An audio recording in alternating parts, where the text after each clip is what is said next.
Welcome to Porto, the second largest city after Lisbon in northern Portugal. Built around the River Douro estuary, there's evidence of settlement here since the 2nd century BC. The many cafes and restaurants along the banks of the Douro make the riverside area very lively and perfect for a spot of people watching, over a beer or a meal. Leaving the river, we venture into the heart of Ribeira, the historic centre. Designated as a UNESCO World Heritage Site in 1996, this district is a living museum. Romanesque, Gothic and Baroque architecture mingle with modern shops, bars and apartments. Like most European cities, it offers a real mix of cultures. It's possible to spend several hours wandering these streets, so wear comfortable shoes. If walking gets a bit much, Porto has 3 lines of historic trams. These wooden carriages running through the city centre and along the Douro River are very popular, and a ride costs €6. To cross the river to Vila Nova de Gaia, we use the Dom Luís I Bridge. Designed by Theophile Seyrig, a former partner of Gustave Eiffel, it was opened in 1886. With a double-decker design, the top level is used by pedestrians and the Porto Metro.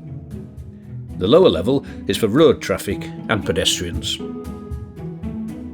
Crossing this impressive feat of engineering into Gaia takes us to the many port wine lodges on the Douro. For centuries, wine, having been fortified with alcohol spirit, has travelled downriver from the Douro Valley on wooden boats in barrels to age in these cool, dark lodges.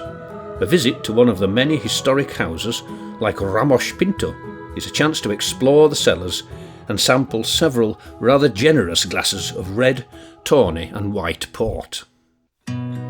Emerging from the darkness of the port lodge, we stagger our way to the cable car. Taking travellers up to the site of the former monastery of Sierra de Pilar, high above the Douro, the views from here are spectacular. Directly next to the Sierra de Pilar monastery is the Jardim do Morro. This elevated park is a very popular gathering spot, with palm trees and an amphitheatre-style seating area. Perfect for a rest to admire the view of the Douro and historic Porto. Then jump back on the cable car to descend and get some lunch. After spending a while exploring Porto, you'll quickly gather that it's hilly. To avoid another climb, visitors can take a 3-minute ride in the Funicular dos Guindas, connecting the Ribeira riverside with the Bathala area at the top. Whilst up on the hill, we take a moment to discover the Sé Cathedral. This 12th century fortress-like structure watches over the city, and the view from its terrace offers a perfect mosaic of Porto's streets below. As you explore the city further, you will inevitably come across what is often described as the most beautiful bookshop in the world. The Livraria Lello is a neo-Gothic masterpiece known for its sweeping crimson staircase and stained glass ceiling. Gaining access means booking online in advance, then joining the right queue, and you should expect it to be very busy inside. A short walk brings us to São Bento railway station.